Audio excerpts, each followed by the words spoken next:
Hello everyone, welcome to my channel study with Nikki. जैसा कि आप लोग जानते हैं कि हम लोग बिहार लाइब्रेरियन वैकेंसी 2025 की प्रिपरेशन कर रहे हैं प्लेटफॉर्म सेट के माध्यम से। तो चलिए, हम लोग 47 क्वेश्चन नंबर तक देख चुके थे, अब 48 की बारी है। तो चलिए देर न करते हुए हम लोग शुरू करते हैं। तो पहला क्वेश्चन है कि खुदा बख्श ओरिएंटल पब्लिक लाइब्रेरी कहाँ स्थित है। तो खुदा बख्श जो है फ्रेंड्स, वो पटना में स्थित है। उसकी स्थापना 1891 में हुई थी। 19 अक्टूबर 1891 को इसकी स्थापना हुई थी। ये पांडुलिपियों का संग्रहण जनता को दान कर दिया था। ठीक है, पांडुलिपियों का संग्रहण है जो कि जनता को दान कर दिया था। यह भारत सरकार के अधीन एक स्वायत्त संगठन का संस्था है। ठीक है, चलिए नेक्स्ट क्वेश्चन हम लोग देखते हैं कि रंगनाथन के अनुसार संदर्भ साक्षात्कार यानी कि रेफरेंस इंटरव्यू के कितने चरण है। तो उनके 4 चरण है, आप लोग याद रखिएगा। नेक्स्ट है कि प्लेजरिज्म का अर्थ क्या होता है। तो प्लेजरिज्म का जो अर्थ है फ्रेंड्स, वो होता है कि किसी और के काम को अपने नाम से प्रस्तुत करना। कहने का मतलब है कि मान लीजिए कि कोई बुक है और उसको किसी ऑथर का बुक है, उस पे किसी मतलब अननोन ऑथर का बुक है, उसको अपना नाम दे करके हम लोग नाम का यूज करते हैं। इस तरह से इसको प्लेरिज्म कहते हैं। ठीक है, तो चलिए नेक्स्ट क्वेश्चन हम लोग देखते हैं कि नेक्स्ट क्वेश्चन क्या है। PERT programme evaluation and review technique का उपयोग पुस्तकालय में किस लिए किया जाता है। तो ये परियोजना प्रबंधन प्रोजेक्ट मैनेजमेंट के लिए किया जाता है। नेक्स्ट है कि विद्या मित्र क्या है। तो विद्या मित्र जो है एकीकृत ई कंटेंट पोर्टल है। क्या है? ई कंटेंट पोर्टल है। ठीक है, तो इसको भी आप लोग ध्यान रखिएगा। चलिए नेक्स्ट क्वेश्चन हम लोग देखते हैं कि कटर की rules for a dictionary catalogue कब प्रकाशित हुई थी। तो ये प्रकाशित हुई थी 1876 में, सीए कटर। ठीक है, सीए कटर के द्वारा प्रकाशित की गई थी। चलिए नेक्स्ट देखते हैं क्या है। नेक्स्ट है कि बायोग्राफी और ऑटोग्राफी में मुख्य अंतर क्या है। ठीक है, नेक्स्ट क्वेश्चन, बायोग्राफी और ऑटो बायोग्राफी में क्या अंतर है। तो बायोग्राफी जो है फ्रेंड्स, वो स्वयं लिखा जाता है, यानी कि मेरा अगर बायोग्राफी लिख रहे हैं तो हम स्वयं लिखेंगे।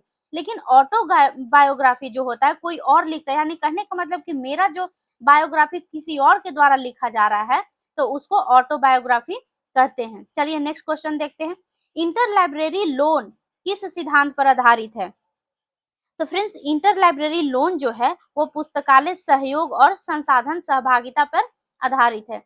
नेक्स्ट क्वेश्चन है कि वर्ल्ड कैट, ठीक है, वर्ल्ड कैट किसका उत्पादन है फ्रेंड्स। तो वर्ल्ड कैट जो है ओसीएलसी का कह सकते हैं उत्पादन है। ठीक है, चलिए नेक्स्ट देखते हैं कि डीडीसी में फिनिक्स शेड्यूल, ठीक है, फिनिक्स शेड्यूल का अर्थ क्या है। तो इसका अर्थ है कि पूरी तरह से नया और पुनर्गठित शेड्यूल जो है उसको हम लोग फिनिक्स शेड्यूल कहते हैं। चलिए नेक्स्ट क्वेश्चन देखते हैं। नेक्स्ट क्या है। नेक्स्ट क्वेश्चन है कि करेंट कंटेंट्स किस प्रकार की सेवा का उदाहरण है।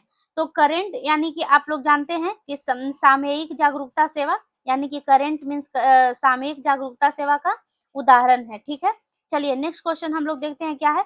पुस्तकालय में वीडिंग आउट का या छटाई संग्रह, जिसको हिंदी में हम लोग बोलते हैं छटाई संग्रह, का क्या अर्थ होता है। तो इसका अर्थ होता है फ्रेंड्स, अनुपयोगी या क्षतिग्रस्त जो पुस्तकें होती है उसको संग्रह से हटाना। ठीक है, इसको बोलते हैं हम लोग वीडिंग आउट।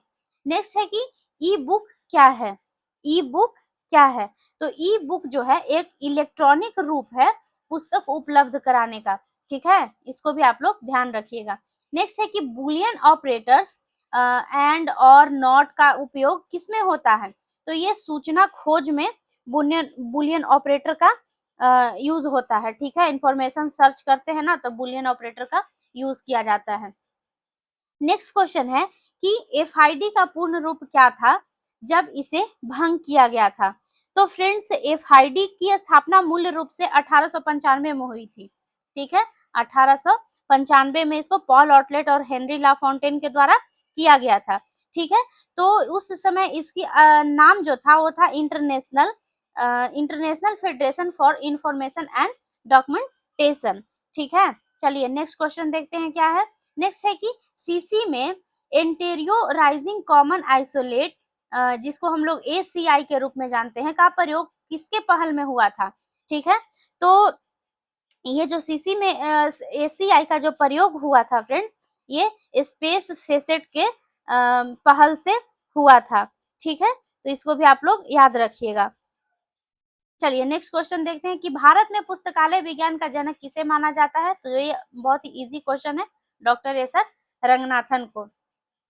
नेक्स्ट क्वेश्चन है कि पेरिस प्रिंसिपल 1961 में आया था, किससे संबंधित है फ्रेंड्स। तो ये कैटालॉगिंग पुस्तकालय सूचीकरण से, कैटालॉगिंग प्रिंसिपल से संबंधित है। ठीक है, पेरिस 1961 में आया था, इसको भी आप लोग याद रखिएगा। यह पेरिस में आयोजित इंटरनेशनल कॉन्फ्रेंस है जो कैटालॉगिंग द्वारा अपनाए गए सिद्धांतों का एक समूह बोला जाता है इसको। चलिए नेक्स्ट क्वेश्चन हम लोग देखते हैं कि क्या है। नेक्स्ट है कि मोनोग्राफ सामान्यतः किससे संबंधित होता है। तो मोनोग्राफ जो है फ्रेंड्स, एक विशिष्ट विषय पर एक विस्तृत पुस्तक है। ठीक है, चलिए नेक्स्ट क्वेश्चन देखते हैं। पीपीबीएस यानी कि प्लानिंग प्रोग्रामिंग बजटिंग सिस्टम क्या है। पीपीबीएस क्या है फ्रेंड्स, तो ये एक बजटिंग तकनीक है। ठीक है, पहली बार इसको 1960 के दशक में 1960 के दशक में संयुक्त राज्य अमेरिका के रक्षा विभाग द्वारा इसको लागू किया गया था। ठीक है, चलिए नेक्स्ट क्वेश्चन हम लोग देखते हैं। नेक्स्ट क्या है। नेक्स्ट क्वेश्चन है कि national programme on technology enhanced learning यानी कि एनपीटीईएल किसकी पहल है फ्रेंड्स। तो एनटीपीईएल जो है वो एआईसीटीई और आईआईटीएस का एक कह सकते हैं कि पहल है। ठीक है, इसकी स्थापना क्यों हुई थी। तो शुरुआत में भारतीय प्रौद्योगिक संस्थान और विज्ञान संस्थान बेंगलोर के द्वारा इसकी स्थापना की गई थी। ठीक है, चलिए नेक्स्ट देखते हैं कि क्या है। रंगनाथन ने लाइब्रेरी साइंस शब्द का प्रयोग पहली बार कब किया था। तो रंगनाथन द्वारा पहली बार लाइब्रेरी साइंस का प्रयोग 1928 में किया था। इसी समय माला का भी स्थापना हुआ था, ये भी आप लोग याद रखिएगा। माला कौन है, तो रंगनाथन जब तक जीवित थे उनका पुस्तकों का प्रकाशन माला के द्वारा किया जाता था। चलिए नेक्स्ट क्वेश्चन हम लोग देख रहे हैं। Statement of financial accounting standard यानी कि एसएफएएस किसके द्वारा जारी किया जाता है फ्रेंड्स। तो ये जारी किया जाता है फाइनेंशियल अकाउंटिंग स्टैंडर्ड बोर्ड यानी कि एफएएसबी के द्वारा किया जाता है। ठीक है, इसको आप लोग रिलेट कर सकते हैं कि फाइनेंशियल अकाउंटिंग का बात कर रहा है तो फाइनेंशियल अकाउंटिंग बोर्ड ही है, वो भी इसका मतलब जारी करेगा। नेक्स्ट क्वेश्चन है कि डॉक्यूमेंटेशन वर्क का उद्देश्य क्या है। डॉक्यूमेंटेशन जो वर्क है उसका उद्देश्य है सूचना का संगठन और प्रसार करना। ठीक है, इसको भी आप लोग ध्यान में रखिएगा। एक क्वेश्चन है कि ऑथर मार्क किस प्रणाली का हिस्सा है। तो ऑथर मार्क जो है फ्रेंड्स वो कटर ऑथर मार्क जो प्रणाली है उसका एक हिस्सा है। नेक्स्ट क्वेश्चन है कि पुस्तकालय में ओरिएंटेशन प्रोग्राम किसके लिए आयोजित किया जाता है। तो ओरिएंटेशन प्रोग्राम जो है वो हमेशा नए पाठक और उपयोगकर्ताओं के लिए आयोजित किया जाता है। जो नए पाठक आते हैं लाइब्रेरी में उनके लिए ओरिएंटेशन प्रोग्राम आयोजित किया जाता है। चलिए नेक्स्ट क्वेश्चन देखते हैं। एक स्टैंडर्ड है कि Z39.50 क्या है। समझ रहे, Z39.50 क्या है। तो ये एक नेटवर्क प्रोटोकॉल है जो डेटाबेस खोज और पुनः प्राप्ति को सक्षम बनाता है। ठीक है, तो कह सकते हैं कि ये एक मतलब एक कोड है जो नेटवर्क को प्रोटोकॉल और डेटाबेस की खोज और पुनः प्राप्ति को सक्षम बनाता है। नेक्स्ट क्वेश्चन चलिए देखते हैं कि मीडिया लिटरेसी में क्या शामिल है। तो मीडिया लिटरेसी में फ्रेंड्स विभिन्न मीडिया प्रारूपों तक पहुंचने, विश्लेषण करने, मूल्यांकन करने और बनाने की क्षमता शामिल होती है। ठीक है, कहने का मतलब है कि विभिन्न मीडिया का जो प्रारूप होता है जैसे कि विश्लेषण करना, मूल्यांकन करना और उसको बनाना, इसकी क्षमता इसमें शामिल होती है जिसको हम लोग मीडिया लिटरेसी कहते हैं। चलिए नेक्स्ट क्वेश्चन देखते हैं कि committee on national network system for university libraries जिसको हम लोग शॉर्ट में CONCERT बोलते हैं, उसकी स्थापना कब हुई थी। तो इसकी जो स्थापना हुई थी फ्रेंड्स, सॉरी इसकी स्थापना किसने की थी पूछ रहा है। तो इसकी जो स्थापना है वो यूजीसी के द्वारा किया गया था। कब किया गया था, तो 1980 के दशक में, 1980 के दशक में इसकी स्थापना की गई थी। इसका उद्देश्य क्या था फ्रेंड्स, तो भारत में विश्वविद्यालय पुस्तकालयों को राष्ट्रीय नेटवर्क प्रदान करने का इसका उद्देश्य था। चलिए नेक्स्ट क्वेश्चन हम लोग देखते हैं कि सीसी में राउंड और लेवल्स राउंड एंड लेवल्स का प्रयोग किस पक्ष यानी कि फैसेट के लिए होता है? तो सीसी में जो राउंड एंड लेवल है उसका प्रयोग किसके लिए होता है फ्रेंड्स? चलिए हम लोग देखते हैं किसके लिए होता है। हाँ, तो उसका प्रयोग स्पेस और टाइम के लिए होता है। किसके लिए? स्पेस और टाइम के लिए होता है। तो ऑप्शन नंबर डी इसका राइट आंसर हो जाएगा। नेक्स्ट है कि फैसेट ऑन फाइल किस प्रकार का प्रकाशन है? फैसेट ऑन फाइल किस प्रकार का प्रकाशन है? तो ये समाचार, डाइजेस्ट, समसामयिक यानी कि करेंट, CURRENT करेंट घटनाओं का सार है। ठीक है, इसको भी आप लोग ध्यान में रखेंगे। नेक्स्ट है कि पुस्तकालय में पुस्तकों की शेल्फिंग के लिए न्यू इंग्लैंड मेथड, एक मेथड है जिसका नाम है न्यू इंग्लैंड मेथड, किसने विकसित किया था? तो ये जो मेथड है फ्रेंड्स ये चार्ल्स सी ज्वेट द्वारा डेवलप किया गया था। ठीक है, चलिए नेक्स्ट क्वेश्चन देखते हैं कि वर्ल्ड डिजिटल लाइब्रेरी किसकी एक परियोजना है? तो वर्ल्ड डिजिटल लाइब्रेरी जो है यूनेस्को द्वारा ये पहल किया गया था और लाइब्रेरी ऑफ कांग्रेस भी इसमें शामिल था। इसको भी आप लोग याद रखिएगा। नेक्स्ट है कि सिमेटिक वेब का विचार किसके द्वारा प्रस्तुत किया गया था? तो सिमेटिक वेब जो है उसका प्रस्तुत किया गया था किसके द्वारा? टीम बर्सर ली के द्वारा इसको मतलब आविष्कार में लाया गया था। ठीक है, तो चलिए नेक्स्ट क्वेश्चन देखते हैं कि कहानी सुनना यानी कि स्टोरी टेलिंग पुस्तकालय की किस प्रकार की सेवा का हिस्सा है? तो कहानी सुनना जो है फ्रेंड्स वो प्रसार करना यानी कि किसी भी पुस्तकालय का कहानी सुनाने का मतलब क्या है कि उसके सारा विस्तार के बारे में बताना कि उसमें क्या है नहीं है, मैंने कह सकते हैं कि उसका प्रसार करना, एक तरह से कहानी सुनना उसी को बोलते हैं। चलिए नेक्स्ट है कि एशिया 2 में आर का अर्थ क्या है? एशिया 2 में आर का अर्थ क्या होता है फ्रेंड्स? तो इसमें आर का अर्थ होता है रिवाइज्ड यानी कि रिवाइज्ड एडिशन जो आता है उसी को हम लोग आर कहते हैं। चलिए नेक्स्ट क्वेश्चन है कि स्टैंडर्ड, स्टैंडर्ड किस प्रकार का सूचना स्रोत है? तो स्टैंडर्ड जो है वो ए और बी दोनों हो सकते हैं। कहने का मतलब वो प्राथमिक भी हो सकता है और द्वितीयक भी हो सकता है। ठीक है, प्राथमिक में जैसे ISO 9001, ठीक है, इस तरह का स्टैंडर्ड जो होता है वो प्राथमिक होता है। तो ये दोनों हो सकते हैं। नेक्स्ट जो क्वेश्चन है कि क्लासिफाइड कैटलॉग कार्ड में प्रविष्टियां किस क्रम में व्यवस्थित होती हैं? तो ये जो क्लासिफाइड कैटलॉग कार्ड है उसमें प्रविष्टियां जो है कॉल नंबर के अनुसार व्यवस्थित रहती है। ठीक है, तो कॉल नंबर के अनुसार व्यवस्थित रहती है। नेक्स्ट क्वेश्चन है कि भारत में कॉपीराइट की अवधि लेखक की मृत्यु के बाद कितने वर्ष तक होती है? कहने का मतलब है कि अगर लेखक कोई मर जाए तो उस पे लिया गया जो कॉपीराइट है वो कितने दिन तक वैलिड रहता है? तो ये फ्रेंड्स 60 वर्षों तक वैलिड रहता है। नेक्स्ट क्वेश्चन है कि डीडीसी का कौन सा संस्करण जो है वो मानक संस्करण यानी कि स्टैंडर्ड एडिशन के रूप में जाना जाता है? तो ये 15वां जो संस्करण है वो स्टैंडर्ड एडिशन के रूप में जाना जाता है। चलिए नेक्स्ट क्वेश्चन हम लोग देखते हैं क्या है। नेक्स्ट जो क्वेश्चन है आज का वो है कि नॉलेज मैनेजमेंट में मुख्य रूप से क्या शामिल है? तो फ्रेंड्स नॉलेज मैनेजमेंट में मुख्य रूप से संगठन के ज्ञान संपदा को पहचानना, बनाना, साझा करना और उपयोग करना, ये नॉलेज मैनेजमेंट में शामिल है। ठीक है, चलिए नेक्स्ट हम लोग देखते हैं कि पुस्तकालय में क्षतिग्रस्त पुस्तकों की मरम्मत और रख रखाव की प्रक्रिया क्या कहलाती है? तो ये कहलाती है आपको संचरण और परिसंचरण। ठीक है, और जो क्षतिग्रस्त पुस्तकों को हटाने की प्रक्रिया जो होती है उसको क्या बोलते हैं? तो उसको वीडिंग आउट बोलते हैं। क्या बोलते हैं? वीडिंग आउट बोला जाता है। ठीक है, इसको भी आप लोग ध्यान रखिएगा। नेक्स्ट जो क्वेश्चन है कि ईयर बुक में सामान्यतः किस अवधि की जानकारी होती है?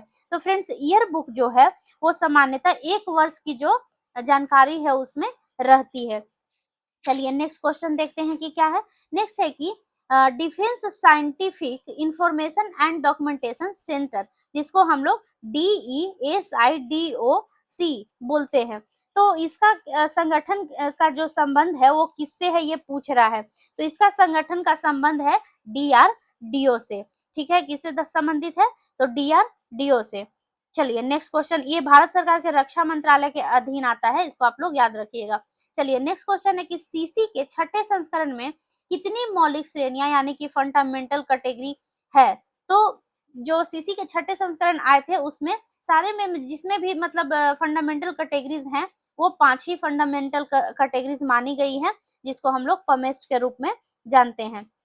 नेक्स्ट जो क्वेश्चन है कि RSS फीड्स का उपयोग किस पुस्तकालय के लिए कर सकते हैं? तो RRS फीड का जो उपयोग है फ्रेंड्स, वो हम लोग नई सूचनाओं और अपडेट को स्वचालित रूप से वितरित करने के लिए हम लोग करते हैं। चलिए नेक्स्ट क्वेश्चन देखते हैं कि क्या है। नेक्स्ट क्वेश्चन है कि सेशन रजिस्टर पुस्तकालय में क्या दर्ज एक मिनट क्या दर्ज करता है? तो एसेशन रजिस्टर जो है फ्रेंड्स, वो पुस्तकालय में क्या दर्ज करता है? चलिए हम लोग इसका ऑप्शन देखते हैं कि क्या है। हाँ, तो ये दर्ज करता है कि पुस्तकालय में प्राप्त सभी पुस्तकों का अस्थायी रिकॉर्ड, ठीक है। तो जो भी पुस्तकालय में पुस्तक आते हैं उसका अस्थायी रिकॉर्ड एसेशन रजिस्टर में किया जाता है। चलिए नेक्स्ट हम लोग देखते हैं कि नेक्स्ट क्या है। नेक्स्ट है कि साइंस साइटेशन इंडेक्स, जिसको हम लोग SCI के नाम से जानते हैं, किसके द्वारा प्रकाशित किया जाता है? तो ये फ्रेंड्स यूजिन गारफील्ड के द्वारा प्रकाशित किया जाता है। ऑप्शन नंबर ए इसका राइट आंसर हो जाएगा। चलिए नेक्स्ट देखते हैं कि ILA बुलेटिन का वर्तमान नाम क्या है? तो फ्रेंड्स ILA जो बुलेटिन है उसका वर्तमान नाम जो है वो journal of Indian library association यानी कि जिला के नाम से हम लोग जानते हैं। तो ये इसका वर्तमान में नाम हो गया। चलिए नेक्स्ट देखते हैं कि क्या है। UDC में सामान्य सहायक यानी कि कॉमन ऑक्सिलरी को दर्शाने के लिए किस प्रतीक का प्रयोग किया जाता है? तो फ्रेंड्स इसमें क्या किया जाता है, विभिन्न प्रतीक जैसे कोष्टक, उद्धरण चिन्ह का प्रयोग करते हैं हम लोग, ठीक है। चलिए नेक्स्ट देखते हैं कि मैस्लो का आवश्यकता पदानुक्रम सिद्धांत यानी कि Maslow hierarchy of needs theory पुस्तकालय प्रबंधन के किस पहलू से संबंधित है? तो फ्रेंड्स ये जो है कर्मचारी अभिप्रेरणा से संबंधित है। नेक्स्ट क्वेश्चन है कि कंसोर्टियम फॉर एजुकेशनल कम्युनिकेशन, जिसको हम लोग CEC के नाम से जानते हैं, किसकी एक संस्था है फ्रेंड? तो ये मानव संसाधन विकास मंत्रालय, जो कि अब शिक्षा मंत्रालय के नाम से जाना जाता है, उसी का संस्था है। सॉरी ये CEC जो है, सॉरी यहाँ पे मिस्टेक हो गया। हाँ, तो CEC जो है वो UGC की संस्था है, ठीक है। UGC की संस्था, इसकी स्थापना कब हुई थी? तो ये 1993 में इसकी स्थापना हुई थी, ठीक है। इसको भी आप लोग ध्यान रखिएगा। तो चलिए आज का लास्ट क्वेश्चन है कि DRTC की स्थापना किसके द्वारा और कब की गई थी? तो DRTC की जो स्थापना थी वो डॉक्टर रंगनाथन और PC महालनोबिस, जिसको हम लोग ISI के तत्वाधान के रूप में जानते हैं, उनके द्वारा 1962 में की गई थी। इसको भी आप लोग ध्यान रखिएगा। तो ये था आज का क्वेश्चन, कैसा लगा जरूर बताइएगा, और किस तरह से आप लोग तैयारी कर रहे हैं उसके बारे में भी आप लोग कमेंट्स में जरूर बताइएगा। फ्रेंड्स हम लोग 10 बजे लाइव डिस्कशन में जुड़ते हैं, तो आप मेरे चैनल को सब्सक्राइब कर लीजिएगा और बेल आइकन भी दबा लीजिएगा, ताकि जब हम लोग लाइव आए तो उसका नोटिफिकेशन आप लोग को मिल सके। इसी तरह से कल मिलते हैं हम लोग नेक्स्ट